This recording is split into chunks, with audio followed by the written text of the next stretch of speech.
नमस्ते दोस्तों, आपका वैल्यू एजुकेटर चैनल में स्वागत है, जहां आप सीखते हो स्टॉक मार्केट में निवेश करके आप कैसे पैसे बना सकते हो।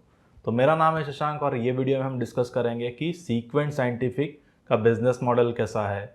ये जो बेसिकली बिजनेस है वो एनिमल फार्मा रिलेटेड है। तो हम एनिमल फार्मा और ह्यूमन फार्मा को कंपेयर करेंगे। एनिमल फार्मा का कंप्लीट जो वैल्यू चेन है इसके बारे में डिस्कस करेंगे।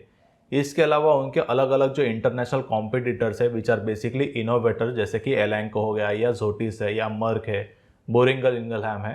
तो ये जो कंपनीज है इनका हम हिस्टोरिकल डेटा देखेंगे और कौन से डायरेक्शन में ये कंपनीज ने उनका जो बिजनेस है उसको प्रोग्रेस किया, इसके बारे में डिस्कस करेंगे। इसके अलावा उनके जो इंडियन कॉम्पिटिटर्स है जैसे कि एनजीएल फाइन केम्स हो गया या जो लासा करके एक छोटी सी कंपनी है इंडिया में, इसके बारे में डिस्कस करेंगे। सीक्वेंट ने उनका जो जर्नी है वो कैसे शुरू किया, बेसिकली काफ़ी चेंजेस किए थे उन्होंने उनके बिजनेस मॉडल में, काफ़ी डीमर्जर हुए थे, इसके बारे में देखेंगे। फ्यूचर के क्या कैपेक्स है, सीक्वेंट 2.0 यानी उनका फ्यूचर का बेसिकली क्या गाइडेंस है या कौन से डायरेक्शन में ये कम्प्लीटली जो बिजनेस है वो जा रहा है, इसके बारे में देखेंगे। इसके अलावा जो इंटरनेशनल कॉम्पिटिटर्स है उनके साथ हम सीक्वेंट को कंपेयर करेंगे ताकि हमें यह समझ जाएगा कि ये बेसिकली जो बिजनेस है वो कितना secular kind of a business है। यहाँ पर जो मार्जिन है वो इतने हाई क्यों है, इसके जो रीजन है वो हम ये वीडियो में देखेंगे। इसके अलावा सीक्वेंट की मैनेजमेंट कैसी है, मनीष गुप्ता ये जो उनके मैनेजिंग डायरेक्टर है उन्होंने उनके बिजनेस के बारे में क्या कहा है। एनिमल फार्मा ये कंप्लीट जो इंडस्ट्री है इसके बारे में यदि आप देखोगे तो ज़्यादा इसके बारे में डिस्कशन नहीं होता। तो ये जो इंडस्ट्री है उसको भी हम समझने का ट्राई करेंगे और एंड में हम कंक्लूड करेंगे कि उनका जो बिजनेस है वो करंटली कहाँ पर है और फ्यूचर में कहाँ जा सकता है। तो ये जो सारी चीज़ें हैं उसके बारे में हम काफ़ी डिटेल में डिस्कस करेंगे। तो यदि आपने चैनल को सब्सक्राइब नहीं किया होगा तो जरूर चैनल को सब्सक्राइब कर लीजिए और बेल आइकॉन पर क्लिक कीजिए ताकि आपको ऐसे जो वीडियोस है वो फ्यूचर में भी मिलते रहे। तो पहले हम देख लेते हैं कि ये जो सीक्वेंट साइंटिफिक कंपनी है उसकी शुरुआत कैसे हुई थी। तो यदि आप सीक्वेंट साइंटिफिक का बिजनेस फिलहाल में देखोगे तो वो एक pure play animal pharma related company है, यानी उनका जो बिजनेस है वो सिर्फ एनिमल फार्मा रिलेटेड ही है। पर पहले ऐसा नहीं था। पहले आप देखोगे तो सीक्वेंट के बिजनेस में अलग अलग पार्ट्स थे, जैसे कि एक ह्यूमन फार्मा का पार्ट था, स्पेशलिटी केमिकल्स का पार्ट था और एनिमल फार्मा में एनिमल एपीआई और एनिमल फॉर्मुलेशंस आ जाता है। तो ये सब भी था, बाद में उन्होंने डीमर्जर किया, इसके बारे में अभी हम देखते हैं। तो आप देखोगे तो ये जो कंपनी है वो स्ट्राइड ससून, ये जो बेसिकली कंपनी है या उनके जो प्रमोटर्स है उन्होंने उसकी शुरुआत की थी और 2016 में सीक्वेंट ने उनका जो बेसिकली ह्यूमन फार्मा का डिवीजन है वो उन्होंने डीमर्ज कर दिया एज अ सोलारा। इसके बाद में आप देखोगे तो उन्होंने सिर्फ जो एनिमल फार्मा बिजनेस है उसके ऊपर ही फोकस किया और ये जो कंपनी है उसका नाम एलिवीरा करके एक उनका बेसिकली आप देखोगे तो ब्रांड नेम है, इसके अंडर ही सारी उनकी जो एनिमल फार्मा की एक्टिविटीज है वो जो सीक्वेंट करता है। एलिवीरा आप देखोगे तो वो यूएसए, यूरोप, टर्की, ब्राजील और इंडिया ऐसे जो मार्केट से एनिमल्स रिलेटेड, एनिमल्स में आप देखोगे तो पिग्स हो गए या काउज हो गया, बफेलोज है, इसके अलावा पेट सेगमेंट का भी उन्होंने फिलहाल में शुरुआत किया है। तो ऐसे अलग अलग जो एनिमल स्पीसीज है उनके लिए जो बेसिकली दवाई लगती है, जो मेडिसिन लगते हैं, वो सीक्वेंट साइंटिफिक उनके अलग अलग जो प्लांट्स है उनका इंडिया में एपीआई का डिवीजन है। इसके अलावा टर्की में उनका काफ़ी अच्छा एक बिजनेस होता है। इसके बाद में यदि आप देखोगे तो यूरोप का जो मार्केट है वो स्पेन से वो कैटर करते हैं और धीरे धीरे वो जो यूएस का मार्केट है उसमें भी एंटर कर रहे हैं। एपीआई से उन्होंने शुरुआत की है, आगे जाके एक 6 to 8 मंथ्स में वो जो फॉर्मुलेशन है उससे भी शुरुआत करेंगे। तो ये सब फॉर्मुलेशंस क्या है, एपीआई क्या है, कंप्लीट सीक्वेंट का स्ट्रैटेजी क्या है, उनके प्लांट्स कहाँ पे लोकेटेड है, जो अलग अलग उनके प्लांट्स है उनके कौन से अप्रूवल्स उनको मिले हैं। जैसे कि आप देखोगे तो ईयू यानी यूरोपियन के लिए कुछ अलग अप्रूवल्स लगते हैं, यूएस के लिए कुछ अलग अप्रूवल्स लगते हैं, नॉन रेगुलेटेड मार्केट्स होते हैं। तो ये सब के बारे में हम ये वीडियो में काफी आगे जाके डिटेल में डिस्कस करेंगे। अभी हम डिफरेंस देखते हैं कि ह्यूमन फार्मा और एनिमल फार्मा ये जो अलग अलग इंडस्ट्रीज है इसमें एग्जैक्टली क्या डिफरेंस है। यदि आप देखोगे तो 2012 के पहले जनरली जो ह्यूमन फार्मा जो कंपनीज है जो ह्यूमन मेडिसिन प्रोड्यूस करती थी उसका ही एक स्मॉल सेगमेंट एनिमल फार्मा होता था। पर ये जो डिफरेंशिएशन है वो 2012 से शुरू हो गया, जब भी जो फाइजर का सब्सिडरी था, एक बेसिकली एक पार्ट था उनका बिजनेस का, जोटिस, उन्होंने एक उनका आईपीओ जो है वो लॉन्च किया। और ये जो बेसिकली आईपीओ है जो 2012 में आया था वो $2.2 बिलियन को आया था। और यदि आप देखोगे तो that was the largest IPO after Facebook. और जो एनिमल फार्मा इंडस्ट्री है ये थोड़ा कॉम्प्लिकेटेड इंडस्ट्री है क्योंकि यहाँ पर अलग अलग जो ड्रग्स होते हैं या जो मेडिसिन है वो अलग अलग एनिमल्स के लिए डेवलप करने पड़ते हैं। यानी स्वाइन के लिए कुछ अलग हो जाता है या चिकन के लिए अलग है, या इसके अलावा जो बफेलोज या काउज है जो प्रोडक्शन एनिमल्स है इनके लिए अलग है, पेट्स के लिए अलग है। बट ह्यूमन में जनरली ऐसा नहीं होता। ह्यूमन में आप देखोगे तो एक जो ह्यूमन को ड्रग यूज होता है वही मल्टीपल ह्यूमंस यूज कर सकते हैं। जैसे कि आप फिलहाल में कोविड का जो वैक्सीन है वो अलग अलग डेवलप नहीं किया जाता। तो यहाँ पर ये थोड़े चैलेंजेस है। यदि आप animal pharma as a industry देखोगे तो ये जो इंडस्ट्री है उसमें बेसिकली 4 मेजर प्लेयर्स है, जो टोटल जो मार्केट है उसका लगभग 50% का मार्केट शेयर उनके पास ही है। जैसे कि जोटिस हो गया या एलैंको है, इसके अलावा बोरिंगल इंगलहैम है और मर्क। ये जनरली इनोवेटर्स कंपनीज है और उनके पास ही टोटल मार्केट का लगभग 50% शेयर है। और यदि आप सीक्वेंट देखोगे then sequent is 20th largest animal pharma यानी pure play animal pharma company. इसके बाद में यदि आप देखोगे तो ये जो इंडस्ट्री है इसमें जो प्रोडक्ट का साइज होता है compare to human pharma that is not very big. Human pharma में काफी बिग ब्लॉकबस्टर प्रोडक्ट्स हो सकते हैं 1 बिलियन 2 बिलियन डॉलर्स के, पर यहाँ पर ऐसा नहीं होता। यहाँ पर काफी स्मॉल प्रोडक्ट्स है अराउंड 100 मिलियन डॉलर्स। तो यहाँ पर इसीलिए जो ह्यूमन फार्मा यानी ह्यूमन मैन्युफैक्चरर्स है ह्यूमन मेडिसिन के लिए वो जनरली यहाँ पर स्विच नहीं होते, क्योंकि यहाँ पर ये जो बेसिकली अलग अलग चैलेंजेस है, स्मॉल प्रोडक्ट साइज या अलग अलग एनिमल्स के लिए अलग मेडिसिन क्रिएट करने होते हैं, तो ये चैलेंजेस की वजह से यहाँ पर प्रॉफिटेबिलिटी यदि आप देखोगे तो इमीडिएटली प्रॉफिटेबल ये बेसिकली बिजनेस नहीं है। इसमें जो फिक्स कॉस्ट है वो काफ़ी ज़्यादा है, इसीलिए जनरली जो ह्यूमन मैन्युफैक्चरर्स है ह्यूमन मेडिसिन मैन्युफैक्चरर्स वो एनिमल फार्मा में शिफ्ट नहीं होते। पर यही आप देखोगे तो ये एनिमल फार्मा जो इंडस्ट्री है इसका एक एडवांटेज भी है, क्योंकि यहाँ पर बहुत ज़्यादा प्लेयर्स नहीं है, काफ़ी कंसोलिडेटेड इंडस्ट्री है और इसीलिए कंपटीशन भी काफ़ी कम है, क्योंकि हर जो इनोवेटर है वो अपने प्रोडक्ट्स पे ही फोकस करता है। इसीलिए यहाँ पर जो मार्केट है वो बेसिकली इसमें कंपटीशन काफ़ी कम है। और सपोज आपके प्रोडक्ट्स राइट है, आपकी मैनेजमेंट राइट है, देन यहाँ पर एक लॉन्जिविटी क्रिएट हो सकती है and it is like a FMCG business. मैं एफएमसीजी क्यों कह रहा हूं इसके जो रीजन है हम आगे जाके डिस्कस करेंगे। अभी हम पहले प्रोडक्शन एनिमल्स और जो कंपेनियन एनिमल्स है यानी जो पेट्स है, ये जो अलग अलग एनिमल के सेगमेंट है इनका डिफरेंस देख लेते हैं। तो यदि आप देखोगे तो जो प्रोडक्शन एनिमल्स है वो मिल्क, मीट, एग्स या वूल के लिए बेसिकली रेस किए जाते हैं और इसमें काउज हो गया, पिग्स हो गया, बफेलोस, चिकन, शिप्स, गोट्स या डक्स ऐसे अलग अलग एनिमल्स आ जाते हैं। कंपेनियन एनिमल्स यानी जो पेट्स है वो यदि आप देखोगे तो जनरली ये एनिमल्स को घर में रखते हैं और इनके साथ एक कंपेनियनशिप या एक इमोशनल आप देखोगे तो एक अटैचमेंट हो जाता है। और जो टोटल एनिमल्स है उसमें आप देखोगे तो 62% जो है वो प्रोडक्शन एनिमल्स है और जो बचा हुआ 38% है वो बेसिकली कंपेनियन एनिमल्स है या पेट्स है। यदि आप देखोगे तो जो प्रोडक्शन एनिमल्स है उनका जो डिमांड है वो बेसिकली प्रोटीन पे डिपेंड करता है, क्योंकि जैसे जैसे जो पॉपुलेशन है वो बढ़ रही है उसके अकॉर्डिंगली जो डाइट में प्रोटीन की नीड है वो भी बढ़ रही है। कंपेनियन एनिमल यदि आप देखोगे तो कंपेनियनशिप जैसे कि आप देखोगे तो कोविड के बाद में काफी लोग वर्क फ्रॉम होम करना शुरू किया है उन्होंने, तो इसीलिए कंपेनियनशिप भी काफी ज्यादा आप देखोगे तो यहाँ पर इंक्रीज हुआ है। यदि आप प्रोडक्शन एनिमल्स का मार्केट देखोगे तो उनको जो ट्रीटमेंट किया जाता है, जो मेडिसिन जो रहता है उसके ऊपर जो एक्सपेंसेस होता है that is basically a economical decision, because यदि सब उनको वो ट्रीट नहीं करेंगे तो उनका जो प्रोडक्शन है या जो यील्ड है वो बेसिकली रिड्यूस हो जाएगा।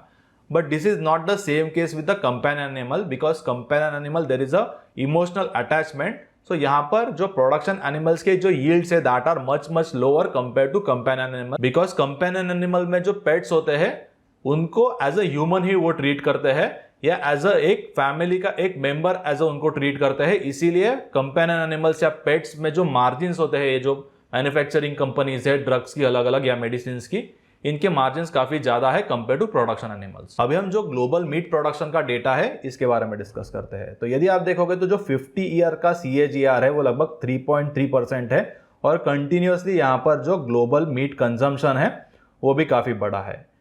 और जो ग्लोबल मीट कंजम्पशन है इसमें ऐसा नहीं होता है कि सपोज कोविड हो गया या मे बी कोई फाइनेंशियल क्राइसिस हो गया तो जो बेसिकली पॉपुलेशन है they will stop eating the meat, because food consumption या meat consumption is very secular. There are no basically आप देखोगे तो सडन शॉक्स, और ये जो मीट है उसका जो डिमांड है वो बढ़ता रहेगा जैसे जैसे जो पॉपुलेशन है वो आगे जाके बढ़ जाएगा। और पॉपुलेशन के अलावा यदि आप देखोगे तो जो डेवलप्ड कंट्रीज है उसमें जो मीट कंजम्पशन का ट्रेंड है वो काफी ज्यादा है कंपेयर टू डेवलपिंग कंट्रीज।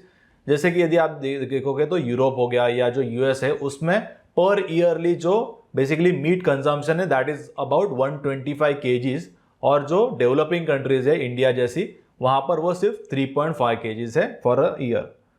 यदि आप देखोगे तो 2021 में टोटल जो बेसिकली मैट्रिक टन में जो कंजम्पशन वो प्रिडिक्ट किया जा रहा है that would be about 351 metric ton. अभी हम देख लेते हैं कि फार्मा यानी एनिमल फार्मा का बेसिकली वैल्यू चेन क्या है। तो यहाँ पर हमेशा जो शुरुआत होती है वो बेसिक केमिकल से शुरू होती है, जिसको की स्टार्टिंग मटेरियल कहा जाता है।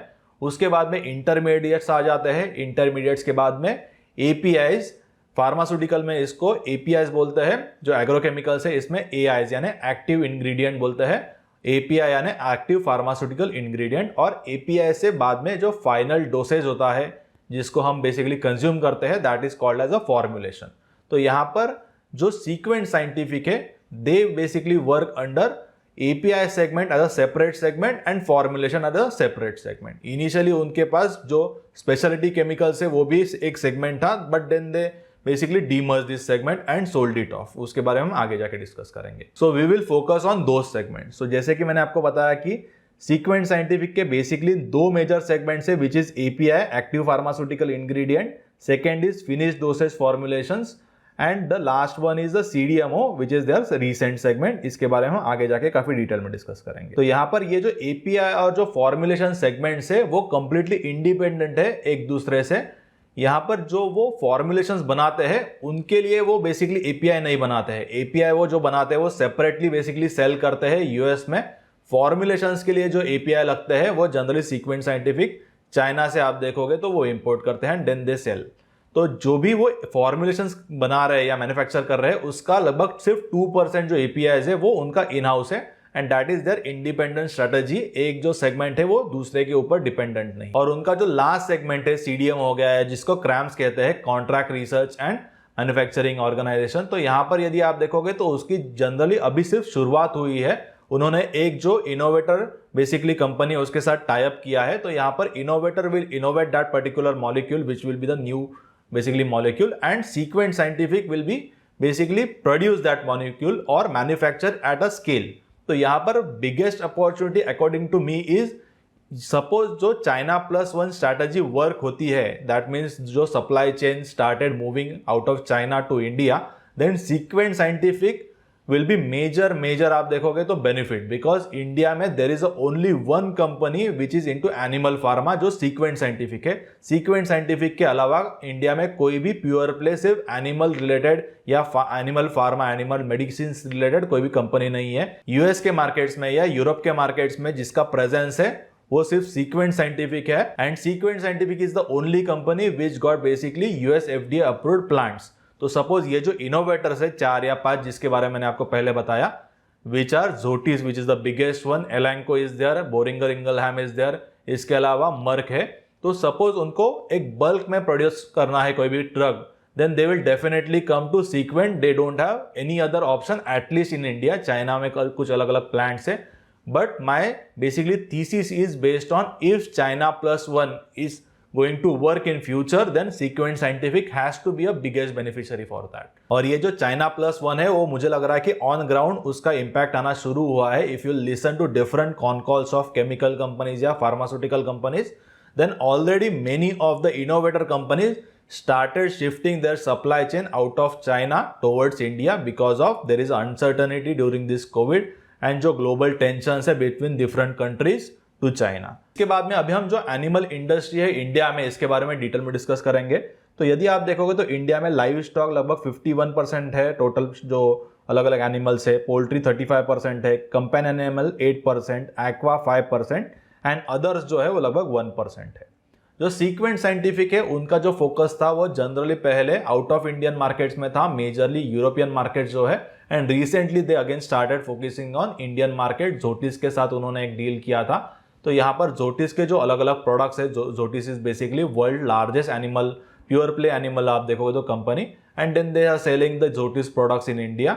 इसके अलावा वो उनके खुद के जो प्रोडक्ट्स है they are also launching in India. Pet का जो सेगमेंट है यानी कंपेनियन एनिमल का जो सेगमेंट है that also they are launch in India. इसके अलावा यदि आप देखोगे इंडियन जो बेसिकली स्ट्रक्चर है एनिमल फार्मा इंडस्ट्री का, तो यहाँ पर जो काउज और बफेलोज है इनका जो टोटल पॉपुलेशन इंडिया में that is almost 303 million total आप देखोगे तो पॉपुलेशन है, and that is basically largest in world. और इसके बाद में यूएस आ जाता है, यूएस में इट इज ऑलमोस्ट आप देखोगे तो 92 मिलियन टोटल पॉपुलेशन है काउज और बफेलोज का। पर इंडिया में जो यील्ड होगा पर काउ या पर बफेलो का that will be much lesser, because US में जो काउज होती है that are called as HF cows, those are basically hybrid cows या जर्सी जैसे आप देखोगे तो काउज होती है।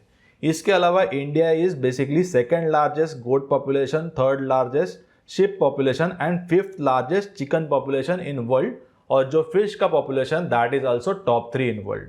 इसके अलावा इंडिया में टोटल 20 मिलियन डॉग्स है एंड रफली 8 मिलियन कैट्स है। इसके बाद में अभी हम लाइव स्टॉक के जो ट्रेंड्स है इसके बारे में डिस्कस करते हैं, इंडिया में क्या ट्रेंड्स है। तो यदि आप देखोगे तो मिल्क का जो प्रोडक्शन है वो कंटिन्यूअसली इंक्रीज हुआ है।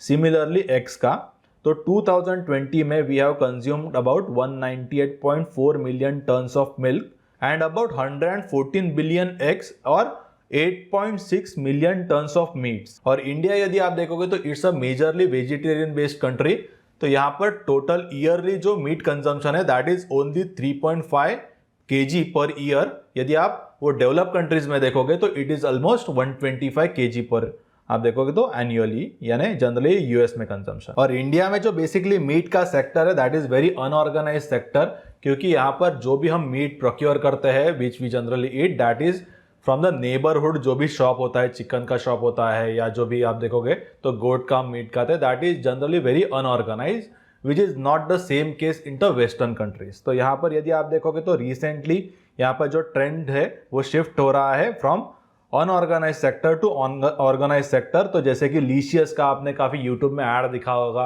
यहाँ पे उनका जो फूड का बेसिकली ग्रेड है या जो भी क्वालिटी वो मेंटेन करते हैं दैट डे से is much superior compare to unorganise sector. तो यहाँ पर ये जो ट्रेंड्स है, इसके अलावा जो बिग बास्केट का बेसिकली आप देखोगे तो उन्होंने भी काफ़ी एक यहाँ पर अच्छा एक मार्केट शेयर गेन किया है। और इसके अलावा जो लीशियस का ये जो ऐड आता है या ये जो कंपनी है इसका 2020 में जो टोटल रेवेन्यूज था दैट वाज अबाउट 180 करोड़। तो ये जो शिफ्ट फिलहाल में चल रहा है तो ये आगे जाके सपोज आप देखो तो और एग्रेसिव हो जाता है, then biggest beneficiary will be the animal pharma based companies, because जब भी ऑर्गेनाइज सेक्टर में आप देखोगे जैसे लीशियस है या जो बिग बास्केट है, when they will start procuring that meat then they will also focus on उसका कंडीशन क्या है, उसका क्वालिटी क्या है, कितना हाइजीन वो मेंटेन कर रहे हैं, एंड ये फार्म एंड में भी जाएगा। तो बेसिकली जो भी फार्मर उनको ये जो बेसिकली मीट है वो दे रहा है, then they also have to follow certain protocols, they have to medicate their chickens हो गया या काउज हो गया, बफेलोज है, या इसके अलावा जो भी आप देखोगे तो मीट यानी जैसे कि गोट्स हो गया या डक्स हो गए। अभी हम ग्लोबल जो एनिमल फार्मा इंडस्ट्री है इसके बारे में डिस्कस करेंगे। तो यदि आप देखोगे तो जोटिस करके एक कंपनी है that is the largest company in the world with almost 16% market share. Elanco have about 13% market share. Elanco ने बेयर का एक्विजिशन किया था रिसेंटली। इसके बाद में Boehringer Ingelheim about 12% market share globally. Merck have 12% market share and जो others है which have almost 47% market share. तो यहाँ पर ये जो जोटिस कंपनी है that was the division of a Pfizer and उसका जो आईपीओ आया था जोटिस का it was in year of 2012। Elanco यदि आप देखोगे which is second largest company animal pharma company in world which was a division of Eli Lilly and company, and then जो Elanco है वो फॉर्म हुआ and it IPO'd in 2018 and आप देखोगे तो 2020 में it completed the acquisition of Bayer's animal pharma यानी animal health division. और इसके बाद में जो एलैंको है that become the number 2 company in the world. इसके अलावा बोरिंगल इंगलहैम एंड जो मर्क है they each have about 12% market share and these all 4 companies which are the big 4 basically are the innovator companies. तो ये जो companies है वो basically they are the innovator companies which innovates the new molecules, and Sequent जैसी जो companies है they are into generic molecules. तो जब भी इनोवेटर कंपनीज के जो ड्रग्स है वो ऑफ पेटेंट हो जाते हैं उसके बाद में सीक्वेंट जैसी जो कंपनीज है then they give the solution as a generic version of that basically similar kind of a drug. अभी हम देखेंगे कि ये जो एनिमल फार्मा का इंडस्ट्री है why it is a very consolidated industry, why very less number of competitors are there into this industry. तो यदि आप देखोगे तो ये जो इंडस्ट्री है इसमें काफी अलग अलग स्मॉल प्रोडक्ट साइजेस है, यानी हर एक प्रोडक्ट की साइज यदि आप देखोगे तो it's not very large. Largest product in this industry is basically about $1 billion, and that is Merial's frontline flea and tick control, that is about $1 billion. But apart from that जो बाकी अलग अलग आप देखोगे तो मेडिसिन है, उसका जो साइज है या उसके मॉलिक्यूल का size that is very small, about 100 million के आसपास भी आप देखोगे तो बहुत बड़ा हो जाता है ये इंडस्ट्री में. तो दैट इज द मेजर आप देखोगे तो reason for the consolidation to industry, because there are no very blockbuster products. इसके बाद में there is a high entry barrier, because जो यूएस एफडीए में फाइलिंग का फीस होता है that is quite large compare to आप देखोगे तो ह्यूमन फार्मा, यानी नंबर में भी सिमिलर बट यहाँ पर प्रोडक्ट का साइज छोटा है, इसीलिए एंट्री का जो फीस है यानी जो रजिस्ट्रेशन फीस होता है यूएस एफडीए का, that seems to be quite high, which is about $4,25,000. तो यहाँ पर सपोज आपका प्रोडक्ट फेल हो जाता है देन इट इज आप देखोगे तो क्वाइट बिगर चैलेंज. इसके अलावा there are high fix cost, यानी आपको प्लांट्स यहाँ पर लगाने पड़ते हैं पहले, एंड देन स्लोली आपका जो ऑपरेटिंग लेवरेज है that starts kicking in. So about 70% आपका जो कॉस्ट है that are in fix in nature. So suppose आपके प्रोडक्ट्स अच्छे हो जाते हैं, आप एक प्लांट जो है वो अच्छे कैपेसिटी पे लर्न करते हो, then there is a huge possibility that operating leverage will start playing. पर ये जो operating leverage है which also can act against you, which is operating deleverage, क्योंकि जो fixed cost है they are front loaded, यानी आपके जो fixed cost है वो प्रोडक्शन के पहले ही आ जाएंगे आपके बैलेंस शीट पे या आपके P&L पे, and then if you able to scale up these plants efficiently, then slowly this operating leverage will start playing. इसके अलावा जो price erosion है for off patented molecules which is quite slower in animal pharma companies compared to human pharma, जिसमें काफी ज्यादा price Erode हो जाता है, लगभग 60 to 70% एक साल के बाद ही हो जाता है, जो आप देखोगे तो एनिमल फार्मा के केस में थोड़ा कम है. इसके अलावा required front end presence which is required in animal pharma companies, plus यहाँ पर जो बेसिकली प्रोडक्शन एनिमल्स है इसमें फील्ड फोर्स काफी ज्यादा लगता है. पेट या कंपेनियन एनिमल्स में थोड़ा मे बी कम लगता है, बट डेफिनेटली प्रोडक्शन एनिमल्स के केस में काफी ज्यादा लगता है, which is not the case with human pharma companies, क्योंकि ह्यूमन फार्मा कंपनीज जो मैन्युफैक्चरर होता है they do the tie up with the distributor. Animal pharma companies में प्रोडक्शन एनिमल के केस में जनरली आप देखोगे तो they have to themselves distribute to the local doctors, क्योंकि यहाँ पे supply chain is bit difficult in case of animal pharma. इसके बाद में अभी हम देखते हैं कि जो एलैंको है और जो जोटिस है which are top 1 and top 2 companies. Zoetis is top 1 या number 1 and Elanco is number 2. तो उनका जो प्रोडक्ट मिक्स है उसमें आप देखोगे तो क्या डोमिनेटिंग, बेसिकली कौन से एनिमल का डोमिनेटिंग शेयर है. तो यदि आप देखोगे तो जोटिस के केस में it is about 55% companion animals, and similarly Elanco case में it is about 47% companion animals. इसके जो ग्राफ्स है आगे जाके मैं आपको बताऊंगा ग्रॉस मार्जिन के ग्राफ्स कैसे है.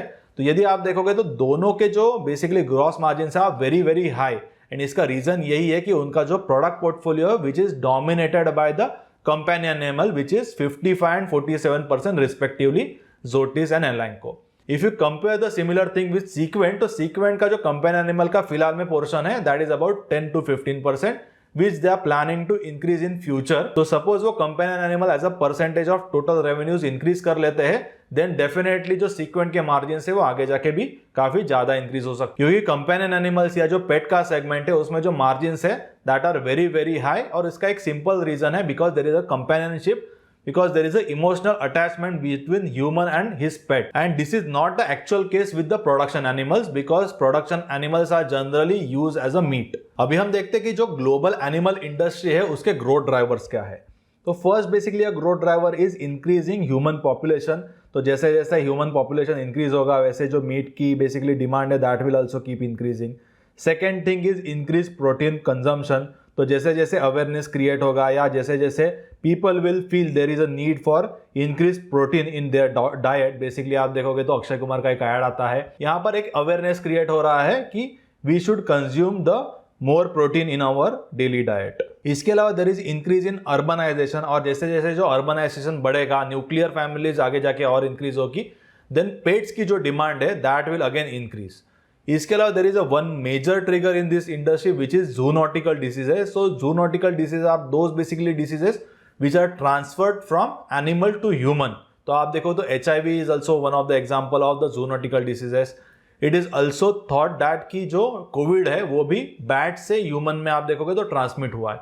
इसीलिए जैसे जैसे ह्यूमन और एनिमल पास में आएंगे वैसे जूनोटिकल डिसीजेस भी जो है वो बढ़ेगी, और that's why there is a major, आप देखोगे तो risk also and there is a major opportunity also for the companies like Zoetis, Elanco या even Sequent scientific. And if you check लगभग 60 to 70% जो डिसीजेस है that basically got transmitted from animals to humans, and then there is a increase awareness कि ये जो disease है that we have to actually reduce, specially after the Covid, क्योंकि जब भी कोविड कंप्लीट होगा या खत्म हो जाएगा तो उसके बाद में रिसर्च शुरू होगा कि ये जो उसका ओरिजिन है वो कहां से आया है, and if suppose it is from the bats और एनी एनिमल, सो डेफिनेटली उसके बाद में जो एनिमल मेडिसिन है उसका जो डिमांड है that can increase a lot.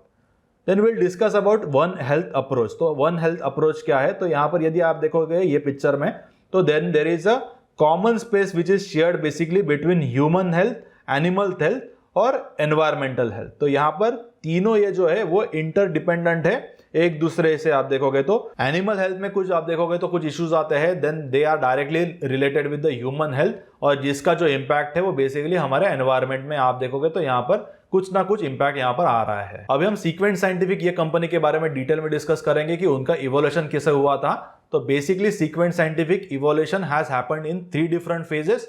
First phase is आप देखोगे तो pre 2014, next phase is 2014 to 2017-18 and the third phase is post 2017-18। तो यहां पर यदि आप देखोगे तो व्हेन दे स्टार्टेड तो it was a unfocused company, this company had a multiple division, जैसे कि आप देखो तो ह्यूमन फार्मा था, इसके अलावा स्पेशलिटी केमिकल्स था, एनिमल फार्मा में एनिमल एपीआई और एनिमल फॉर्मुलेशंस था। तो जिसमें से उन्होंने ह्यूमन फार्मा और जो स्पेशलिटी केमिकल्स है दैट डे आप देखोगे तो डीमर्ज हो गया, बेसिकली ह्यूमन फार्मा जो स्पेशलिटी केमिकल्स है दैट डे सोल्ड ऑफ, और इसके बाद में it became a more and more focused company, they did a lot of acquisition, जिसके बारे हम आगे जाके डिस्कस करेंगे between 2014 and 2017। And initially they were more focus on less regulated markets, और करंटली आप देखोगे या after 2015-16 they started focusing more and more on regulated markets, क्योंकि रेगुलेटेड मार्केट्स में जो मार्जिन है that are comparatively much higher, and still they have not entered much into their US markets. तो US markets में आगे जाके वो enter करेंगे। करंटली सिर्फ एपीआई का उन्होंने एंट्री किया है, फॉर्मुलेशंस अब तक वो मैन्युफैक्चर नहीं कर रहे हैं। And there is one another difference between human pharma and animal pharma. यहाँ पर ये है कि जो एनिमल फार्मा में जो बेसिकली फॉर्मुलेशंस बनाए जाते हैं that generally which are produce locally, यानी जनरली फॉर्मुलेशंस इंडिया में मैन्युफैक्चर करके दे डोंट एक्सपोर्ट, बिकॉज जो एनिमल फार्मा के फॉर्मुलेशंस है they are very bulky and that's why they are not transported, या ट्रांसपोर्ट करते भी है तो then there is not much importance of cost of production जो इंडिया में हमें चीपर मिल रहा है। दैट्स व्हाई जो फॉर्मुलेशन का स्ट्रैटेजी है that is basically a local strategy. यदि आप देखोगे तो यूरोप में उनके अलग अलग यूनिट्स है, टर्की में एक है, स्पेन में है, इसके अलावा और अलग कुछ यूनिट्स है, इसके अलावा ब्राजील में उनका सेपरेट एक प्रोडक्शन का यूनिट है for formulations.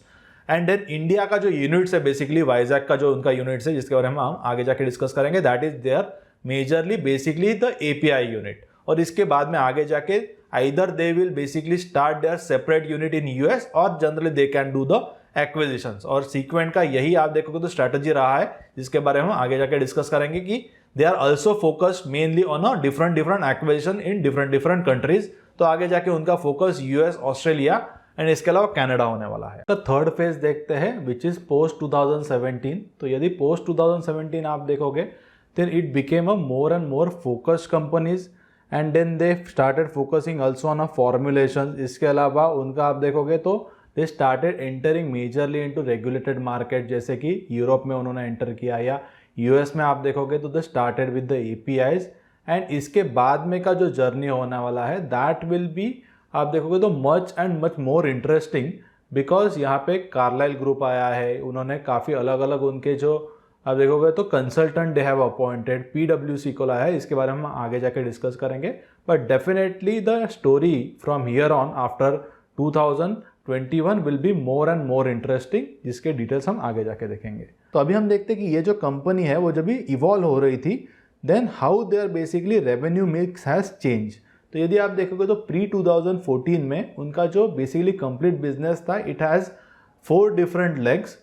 One was human API, another was animal API, animal formulations and specialty chemicals। तो यदि आप 2011 में देखोगे तो animal API used to contribute about 44% of revenues, human API 34% था। एंड रीजन वाइज भी आप देखोगे तो इंडिया में काफ़ी फोकस था, लगभग 60%, विच देन दे काफ़ी उन्होंने वो रिड्यूस कर दिया। They started focusing more on, आप देखोगे तो European markets, and then Brazil में उन्होंने एक एक्विजिशन किया। इनके एक्विजिशंस के डिटेल से हम अभी यहाँ आगे जाके देखेंगे। And then they basically launch this company which is called as Alivira. तो ये जो एलिवीरा सब्सिडरी है विच दे स्टार्टेड इन 2015, और आज सीक्वेंट के जो भी एनिमल फार्मास्यूटिकल के ऑपरेशन चलते हैं that are under Alivira only. And currently Sequent आप देखोगे तो it's a 20th largest animal pharma company in overall world. तो यदि आप ये इवोल्यूशन के फेज में देखोगे, basically how they divested their other non core businesses to just focus on, आप देखोगे तो ओनली एनिमल हेल्थ केयर, क्योंकि when you are doing any business, focus is very important. You have to keep cutting out your mistakes or which you are not interested into, which are low margins products, या basically ऐसे businesses जिसमें से आपको profitability नहीं आ रहा है या आपका वो core competence नहीं है, which basically in future may not contribute much into your business, so you have to cut it at the start. There will be definitely कुछ pain रहेगा. Everyone suffers to this pain period for 3-4 years in maybe individual life or in a business life, but afterwards the results are much better. तो यहाँ पर आप देखोगे तो this was the period of or a pain period of a Sequent Scientific between 2014 and 17. तो यहाँ पर उन्होंने जो स्पेशलिटी केमिकल्स का डिवीजन था that they sold to Sangwon, and जो ह्यूमन एपीआईज था that they demerge and created Solara company. उसके बाद में अभी हम सीक्वेंट के मर्जर और एक्विजिशंस के बारे में डिस्कस करेंगे। तो 2015 में they basically acquired a probate company in Turkey. 2016 में they got Topkim and Karizu. Topkim is into Turkey and Karizu is in Spain.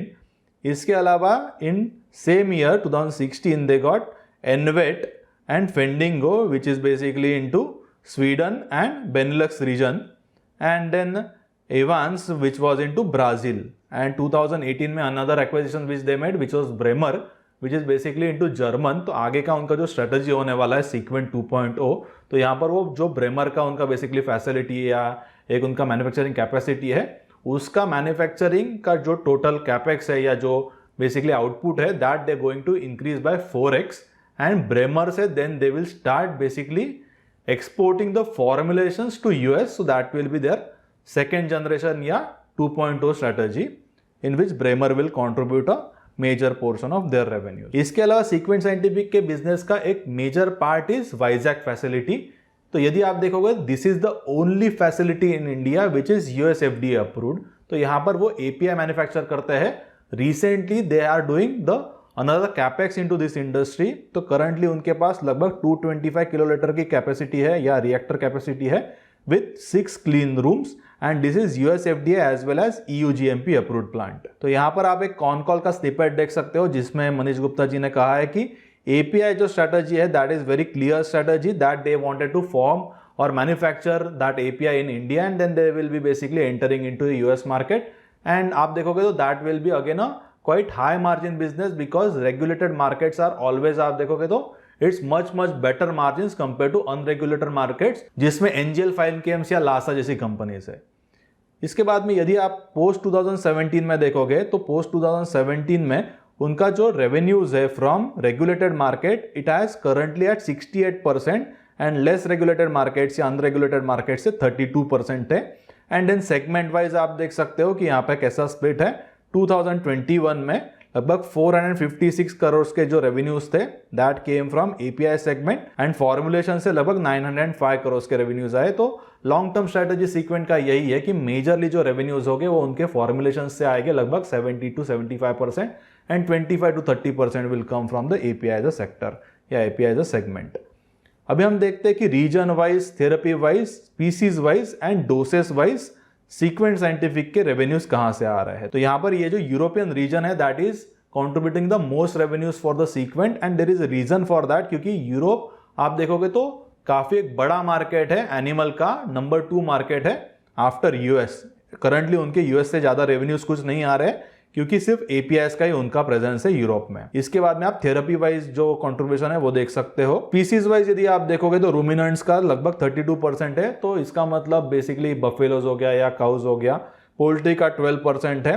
Companion animal का सिर्फ 10% है which progressively will increase and due to which their margins will also increase. इसके बाद में यदि आप revenue split देखोगे according to dosage form, तो इसमें जो इंजेक्टेबल है दैट इज अराउंड 29% एंड जो पाउडर फॉर्म है दैट इज अबाउट 40%.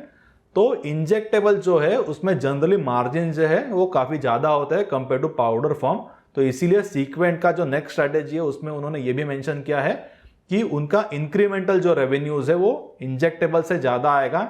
इसीलिए उन्होंने जो ब्रेमर का कैपेक्स प्लान किया है which actually got delayed due to COVID. तो जैसे जैसे जर्मनी के ब्रेमर फैसिलिटीज से सीक्वेंट साइंटिफिक के ज्यादा इंजेक्टेबल के रेवेन्यूज आने लगेंगे, वैसे ही उनके जो मार्जिन है that will also keep improving.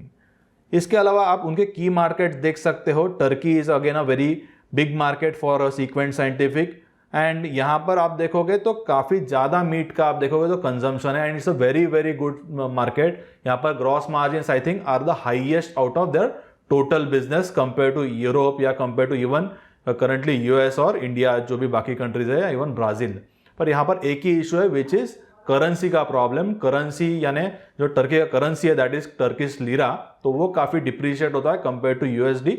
But actually उनके एक्चुअल बिजनेस में there is no issues, only due to currency आप देखोगे तो mismatch there is a problem. But जो रॉ मटेरियल है that also they get into Turkish lira and जो final product है that is also into Turkish lira. और आगे का उनका जो प्लान है सीक्वेंट 2.0, तो उसमें टर्की की उनकी जो फैसिलिटी है that will be a major facility which will basically facilitate जो प्रोडक्शन है फॉर इवन यूरोप. तो यहाँ पर ये जो करेंसी डिप्रिसिएशन का इशू है I think that will get hedge because they will also get the revenues from European terms. इसके अलावा उनका प्रेजेंस जो है वो लैटिन अमेरिका में है, इंडिया में they are again focusing. India में आप देखोगे तो they going to start their paid business and due to which again their margins will increase. अभी हम उनकी मैन्युफैक्चरिंग फैसिलिटीज देख लेते हैं. तो यहाँ पर उनका दो अलग अलग सेगमेंट से एपीआई का है और दूसरा फॉर्मुलेशंस का है. तो एपीआई का जो सारा काम होता है वो इंडिया में ही होता है. उनकी 3 फैसिलिटीज है इंडिया में, तारापुर हो गया, महाड़ हो गया और वाइजैक में है. और वाइजैक में उनका लार्जेस्ट फैसिलिटी है with 225 kilolitres of reactor which again they are increasing to 350 kilolitres basically per annum. Formulations में यदि आप देखोगे तो उनका स्पेन में एक बेसिकली बार्सिलोना में फैसिलिटी है, उसके बाद में जर्मनी में they have another facility, Brazil में है, टर्की में है एंड अंबरनाथ में एक स्मॉल फैसिलिटी है for formulation. Basically it is for the आप देखोगे तो अनरेगुलेटेड जो मार्केट्स है जैसे कि युगांडा हो गया या इथियोपिया या केनिया, ये मार्केट्स के लिए उनका अंबरनाथ इंडिया का फैसिलिटी है. And if you check the approvals then API का जो वाइजैक का फैसिलिटी है it is the only facility in India which is USFDA plus EUGMP basically facilitated. तो दिस इज द बेसिकली काफी उनका एक बड़ा एडवांटेज है compare to their local competitors जैसे कि एनजीएल फाइनकेम्स या लासा सुपरजेनिक. अभी हम उनके आर&डी फैसिलिटीज देख लेते हैं. तो आर&डी फैसिलिटीज में फॉर्मुलेशंस के लिए अंबरनाथ में एक है, बार्सिलोना में है, उसके बाद में टर्की में है और इसके अलावा ब्राजील में भी है. और एपीआई का जो भी आप देखो तो आर&डी होता है that they are planning through the Vizag. Future capex में आप देखोगे तो टोटल लगभग 220 करोड़ या लगभग आई थिंक $30 मिलियन का capex which they have planned. Out of which जो एक कैपेक्स है जो वाइजैक में उनका होने वाला है उसमें उनका जो कैपेसिटी है reactor capacity that they are planning to increase from 225 kilolitres to 350 kilolitres. और इसके अलावा जो ब्रेमर का कैपेसिटी इंक्रीज उन्होंने प्लान किया है 4x का, in which they will be investing about 3 million euro. इसके अलावा एक इंपॉर्टेंट चीज है दैट इज सीडीएमओ. ये कॉन्ट्रैक्ट मैन्युफैक्चरिंग के लिए उन्होंने एक कैपेक्स प्लान किया है जिसमें जो इनोवेटर होगा they will also invest in to their Vizag facility, जो सेपरेट एक फैसिलिटी आएगा specifically for CDMO. And I personally think कि सीडीएमओ सीक्वेंट के लिए can be a very very big opportunity, but इसके लिए समय लगेगा maybe next 3 to 4 years का या इवन 5 years का. अभी हम उनके प्रोडक्ट्स के बारे में डिटेल्स देखते हैं की प्रोडक्ट्स क्या क्या है. तो यहाँ पर आप लिस्ट देख सकते हो एंड इसमें से काफी ऐसे प्रोडक्ट्स हैं जैसे कि एल्बेंडाजोल हो गया, तो इसमें ज्यादा कोई कॉम्पिटिटर है नहीं. तो ये लिस्ट में आप सारे डिटेल्स देख सकते हो. इसके अलावा आप यहाँ पर देख सकते हो कि एल्बेंडाजोल ये जो प्रोडक्ट है वो जोटिस यहाँ पर वो मैन्युफैक्चर करता है और इसका जो पेटेंट है वो रिसेंटली 2020 में ऑफ पेटेंटेड हुआ था. और बाकी ड्रग्स के भी मैंने यहाँ पर नाम दिए हैं. तो रोबेनाकॉक्सिब भी उनका एक काफी अच्छा ड्रग है जिसके बारे में आप देख सकते हो. Then there is a third thing which is tulathromycin. तो टुलेथ्रोमाइसिन में भी यदि आप देखोगे तो this also got off patented. यहाँ पर patent was filed by the Zoetis और ये काफी मुझे लगता है 7 to 8 years का पेटेंट था and now it got off patent है. और बाद में फिर सीक्वेंट साइंटिफिक ने उनका एक जेनेरिक वर्जन निकाला टुलेथ्रोमाइसिन का which is Tulazine. It is currently into European markets. अब तक उन्होंने यूएस में लॉन्च नहीं किया है उसको, क्योंकि उनको अप्रूवल मिलना अब तक बाकी है। तो यहाँ पर कोविड के वजह से भी कुछ डिलेज हो गए थे, बिकॉज यूएसएफडीए का जो टीम है that they are not basically travelling to different countries. तो उनका प्लान ये है कि ब्रेमर्स का जो उनका फैसिलिटी है जर्मनी में, that they will get certified as a USFDA facility, and वहाँ से जो प्रोडक्शन होगा that will cater to the US markets. इसके बाद में अभी हम देखते हैं कि एनिमल हेल्थ ये जो इंडस्ट्री है उसमें क्या क्या अलग अलग इनोवेशंस हुए हैं। तो one of the very important innovation is called as mAbs, यानी monoclonal antibodies. So this innovation has done basically by the Zoetis as a company, and they have a very good patent, and it will remain for next 7-8 years. तो पहले हम ये देखते हैं कि ये maps basically क्या है। तो बॉडी का एक पर्टिकुलरली इम्यून सिस्टम होता है which generates the antibodies as a defensive mechanism against the unfamiliar molecules. And however, the scientists can also produce these antibodies in laboratory settings to be infused into blood. तो ये जो maps है इसका use humans में भी होता है to treat the cancer, basically pain management के लिए, एंड बाद में आगे जाके जोटिस ने they found out the usage या applications in animal pharma also, basically to treat the osteoarthritis. Basically ये बोन्स के रिलेटेड होगा, क्योंकि यहाँ पर आप देखोगे तो जो पेट्स होते हैं तो जैसे जैसे उनका एज बढ़ता है देन यहाँ पर उनका पेन शुरू हो जाता है उनके बोन्स में। तो to treat that basically this is the new innovation which is mAbs into the animal pharma industry. Now will discuss कि सीक्वेंट और जोटिस का इंडिया में क्या डील हुआ है। तो जोटिस पहले भी इंडिया में उनके जो अलग अलग प्रोडक्ट्स है that they used to sell, but वो पहले वो बोरिंगर इंगलहैम ये जो कंपनी है which is I think third largest company in world, तो उनके थ्रू वो इंडिया में डिस्ट्रीब्यूट करते थे। Now they have shifted to Sequent, because Sequent ने भी लास्ट 3-4 ईयर्स में ग्रो किया है, एंड सीक्वेंट का जो डोमेस्टिक मार्केट है that is Indian market. So Zoetis यहाँ पर लगभग उनके 13 ब्रांड्स है in bovine portfolio which is basically related to cows. इसके अलावा एंटीबायोटिक्स है या पैरासाइटिसाइड्स है, हार्मोन्स है या वैक्सीन्स है। तो ये जो सारे अलग अलग पोर्टफोलियोज है that will be basically distributed by the Sequent Scientific. अभी हम फाइनेंशियल्स देख लेते हैं कि how financial has improved for sequent scientific. तो यदि आप देखोगे तो उनका जो रेवेन्यू है दैट हैज इंक्रीज फ्रॉम लगभग 915 करोड़, तो अभी फिलहाल में वो 1370 करोड़ हुआ था 2021 फाइनेंशियल ईयर में। But very very important thing in Sequent scientific is their margin expansion, और इसका मनीष गुप्ता जी ने कैसा गाइडेंस दिया था इसके बारे में हम आगे जाके डिस्कस करेंगे। तो उनका जो ईबिटा का मार्जिन था दैट हैज इंक्रीज फ्रॉम 9.6% जो करंटली लगभग 16% का हुआ है, और इसीलिए जो ईबिटा है एज अ नंबर वो 88 करोड़ से इंक्रीज होकर 220 करोड़ हुआ है। इसके बाद में हम सबसे इंपॉर्टेंट चीज देखते हैं which is Michael porter 5 forces. तो यहाँ पर जो फर्स्ट फोर्स है threat of new entrants that I think is very low, because it is highly regulated industry, और यहाँ पर यूएसएफडीए के जो अप्रूवल्स चाहिए रहते हैं या फाइलिंग के लिए जो फीस है that are quite high compare to जो प्रोडक्ट का साइज है या जिससे उनका बेसिकली रेवेन्यूज आने वाला है। तो प्रोडक्ट रॉन्ग सिलेक्ट हो गया देन इट्स आप देखोगे तो quite a big impact on their financials. तो ये जो फीस है दैट इज अबाउट $4,25,000। सेकेंड जो फोर्स है which is threat of substitutes. तो ये जो फोर्स है इसका इम्पैक्ट मीडियम है, क्योंकि ये एक ब्रांडेड जेनेरिक इंडस्ट्री है और इसीलिए जो नए कॉम्पिटिटर्स है दैट ऑल्सो कैन एंटर। पर यहाँ पर सीक्वेंट जो 2.0 उनका स्ट्रेटेजी है इसमें दे will B transforming from branded generics to specialty generics in animal pharma. So that will again improve their margins and reduce the competition.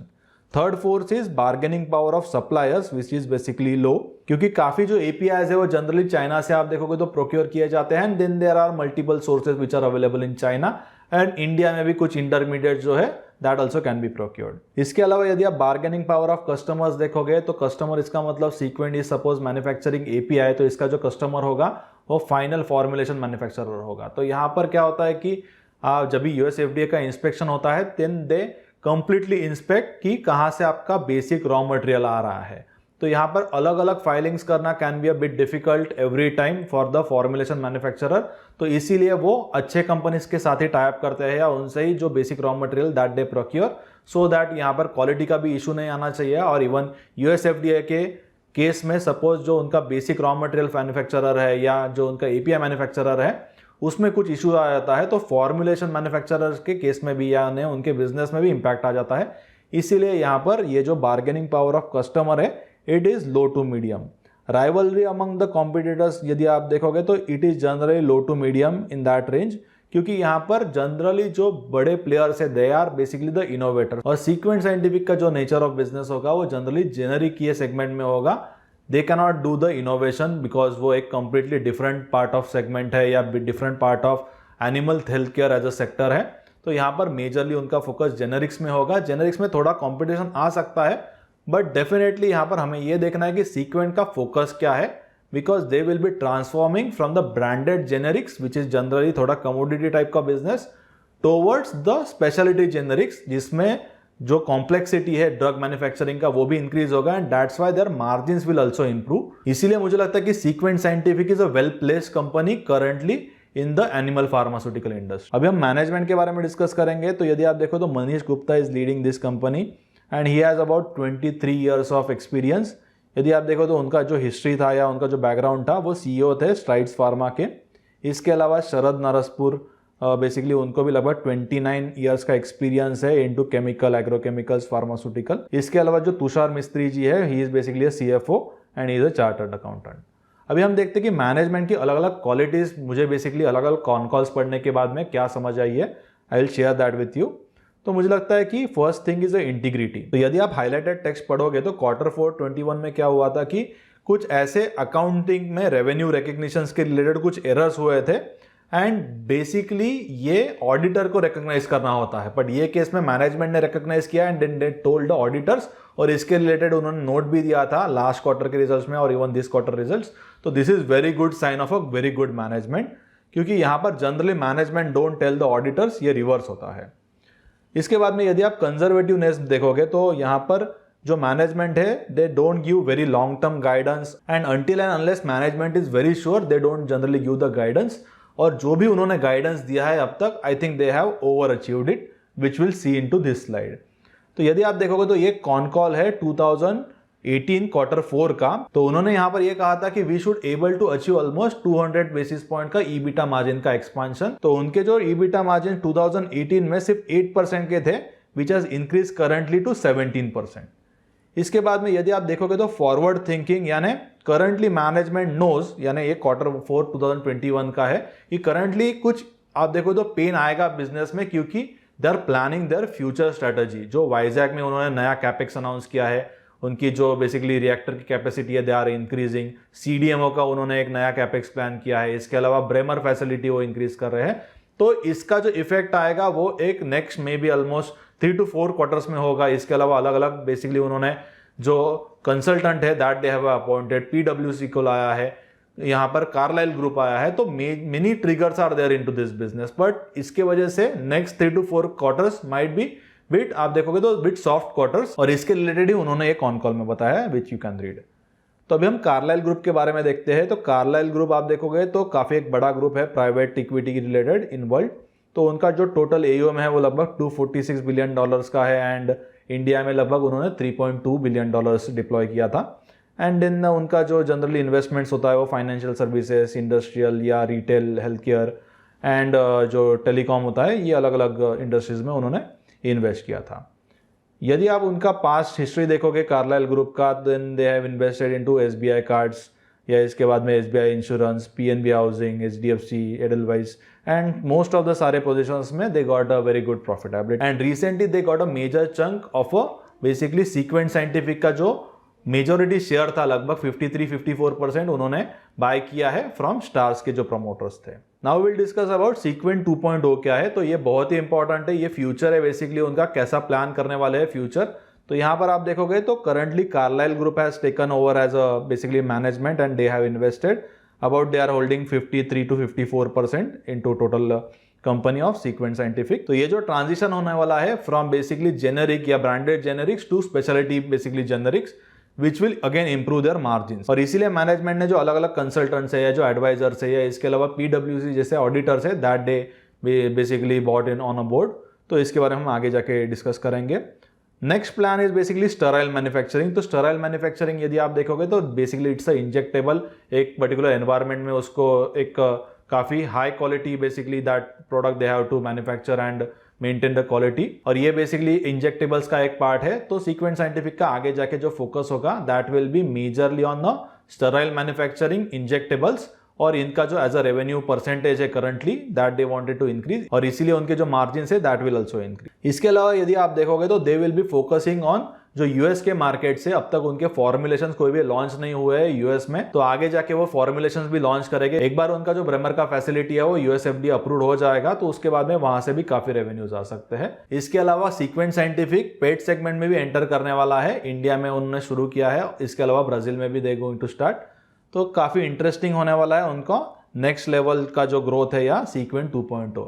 अभी हम देखते हैं कि जो पेट ओनरशिप के ट्रेंड्स क्या है एंड पोस्ट कोविड यहाँ पर क्या चेंज हुआ है। तो यदि आप यूएस में देखोगे तो 2008 में सिर्फ 62% of population used to basically own a pet, at least one pet in various form, और जो 2020 में काफी इंक्रीज हुआ था, यानी 2019 में 67% से इधर इंक्रीज टू 70%, बिकॉज जो पेट है इट्स इमोशनल अटैचमेंट, और इसीलिए after Covid work from home जो कल्चर डेवलप हो रहा है, इसीलिए पेट का जो बेसिकली एडॉप्शन का ट्रेंड है that is also increasing. इसके अलावा जो पेट स्पेंडिंग है which is into $1 billion, that has also increased a lot.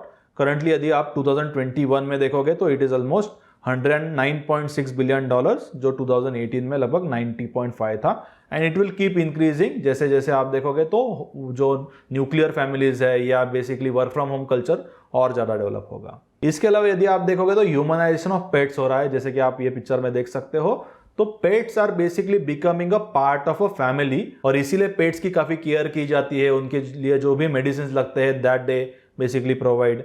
और इसीलिए यदि आप देखोगे तो जोटिस के कॉनकॉल में जोटिस के जो सीईओ है उन्होंने ये कहा था कि how much people are spending more time at their home with their pet which is causing a greater sense of attachment to them, and also people are noticing more things about their pets like if they are itchy or limping or have any other problems which they would not notice before। तो यहाँ पर जैसे जैसे उनका और pets का time spend ज़्यादा हो रहा है, यानी डेफिनेटली वर्क फ्रॉम होम में जब भी जो पेरेंट्स रहेंगे पेट्स के वो घर पे रहेंगे तो they will come to know कि मेरे पेट्स को कुछ प्रॉब्लम तो नहीं है क्या, इफ ही इज इचिंग, और उनको सपोज कुछ लेग में कुछ लगा तो नहीं है ना।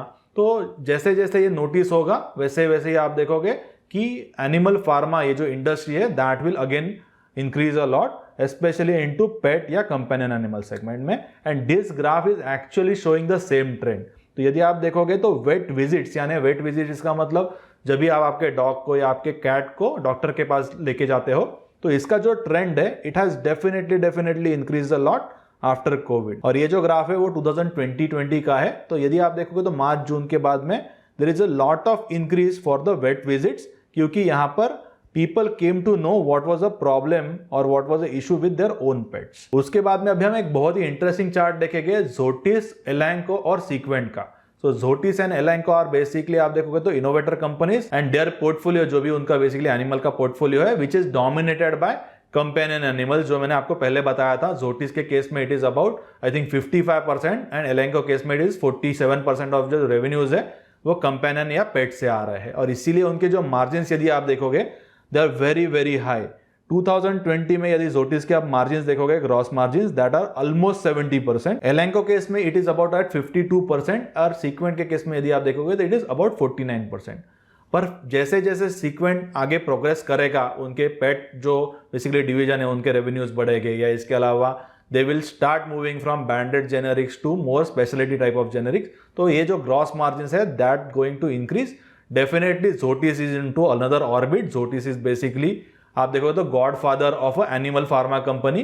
तो यहाँ पर they won't reach at 70%, but यहाँ पे 55 to 57% might be possible after a quite a long time. तो यहाँ पर हमें ट्रैक करना होगा कि फ्यूचर में ये जो बिजनेस है वो कहां पर जा रहा है। इसके बाद में यदि आप देखोगे तो 2022 टू 2036 में अलग अलग जो प्रोडक्ट्स है वो ऑफ पेटेंट होने वाले हैं।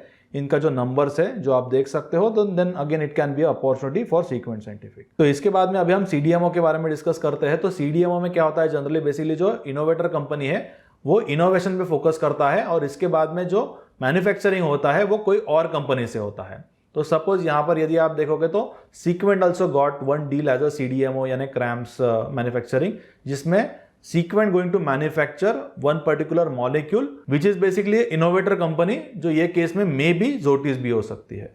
तो यहां पर जैसे ही ये जो कोविड का सिचुएशन फिलहाल में चल रहा है, plus there is a China plus one strategy, तो जो इनोवेटर कंपनीज है they planning to shift their supply chains from China to India या बाकी कुछ मे बी कंट्रीज होगी जहां पर कॉस्ट ऑफ प्रोडक्शन कम होगा, but suppose they planning in India, तो definitely Sequent scientific is the only company, I am repeating in multiple times, क्योंकि यहां पर एक बड़ा अपॉर्चुनिटी सीक्वेंट के लिए ओपन हो सकता है, क्योंकि इंडिया में ऐसी कोई भी कंपनी नहीं है कि जिनका यूएस एफडीए अप्रूव्ड कोई प्लांट इंडिया में है। और इसके अलावा जो इनोवेटर कंपनीज है उनका जो जनरली फोकस होता है that is generally on innovation, और जो बेसिकली मैन्युफैक्चरिंग का काम है that is done by the companies like Sequent scientific which have low cost of production, because India में जो लेबर का कॉस्ट है दैट इज क्वाइट लेस। इसके बाद में अभी हम देखते हैं कि सीक्वेंट साइंटिफिक ने कौन कौन से अलग अलग जो एक्सपर्ट्स हैं that they have taken on the board. तो स्टोनहेवन कंसल्टिंग यदि आप देखोगे तो Sequent have taken the help from them to basically जो उनका फ्यूचर